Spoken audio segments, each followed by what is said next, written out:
one of my chiefs in Navajo, the tissue they are fair go show. People let up here or not something on two. That was it. I get a lot of tissue. No, regarding teacher, a lot of like a penalty. Yeah. So what would never have got a pizza or what? Yeah. Good afternoon once more. Yeah, come on, my chava, originally from Gomami. Yeah.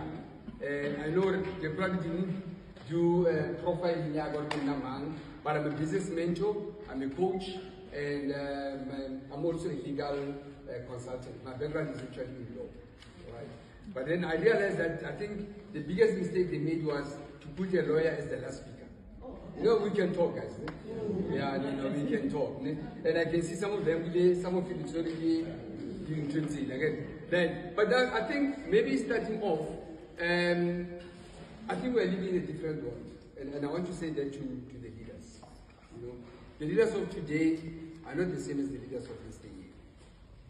They're completely different. You know, before COVID, we used to live in an era called VUCA, right? A VUCA, it was called the VUCA world, which stands for a vulnerable, uncertain, complex, and ambiguous world, right? But then now with COVID, things started happening so fast, right? And now they are saying we don't know what to live in the VUCA world. Although other people are still living in the VUCA world, we are now living in the BANI world. And I'll tell you why in relation to a leadership, right? It's a BANI world, BANI, B-A-N-I, which stands for we're living in a brittle, right? Are we there? Anxious, non-linear, and incomprehensible world. Things are happening so fast. Before you know it, what you used to know yesterday has changed today. We see now how artificial intelligence is taking over, right?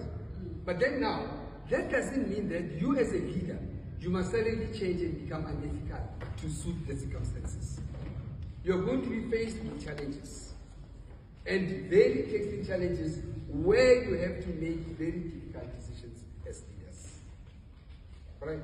And that is why you need to have good ethical leaderships.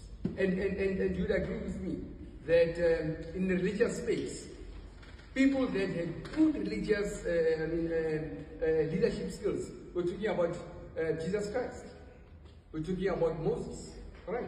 They were very ethical. Irrespective, they stood by their convictions. And that's what a leader of today is commanded to do. Right? When you lead, don't look at your personal gains, but look at what is best for us as an organization. And the biggest mistake that we usually see people making is that they look at what is best for me. It's about me. You know, it's no longer about the organization. The bigger good, the greatest good is the organization that you are saving. Right? So it commands of you as leaders to say that sometimes, yes, I might not agree with this person, right? But let me not push my personal agendas forward. Do you understand? I'm not going to support you because you're my friend. I'm going to support you because it's the right thing to do. Yeah. And that's exactly the kind of leaders that we need, but unfortunately, we don't have. There's scarce resource, right? But you need to live by that. But also, what is an ethical leader? And I think the pastor also spoke about it. It's somebody that's got a respect. You spoke about it as well. Somebody that's got integrity. Somebody that's got discipline. And I always say that before you become a leader, you must have a self-mastery.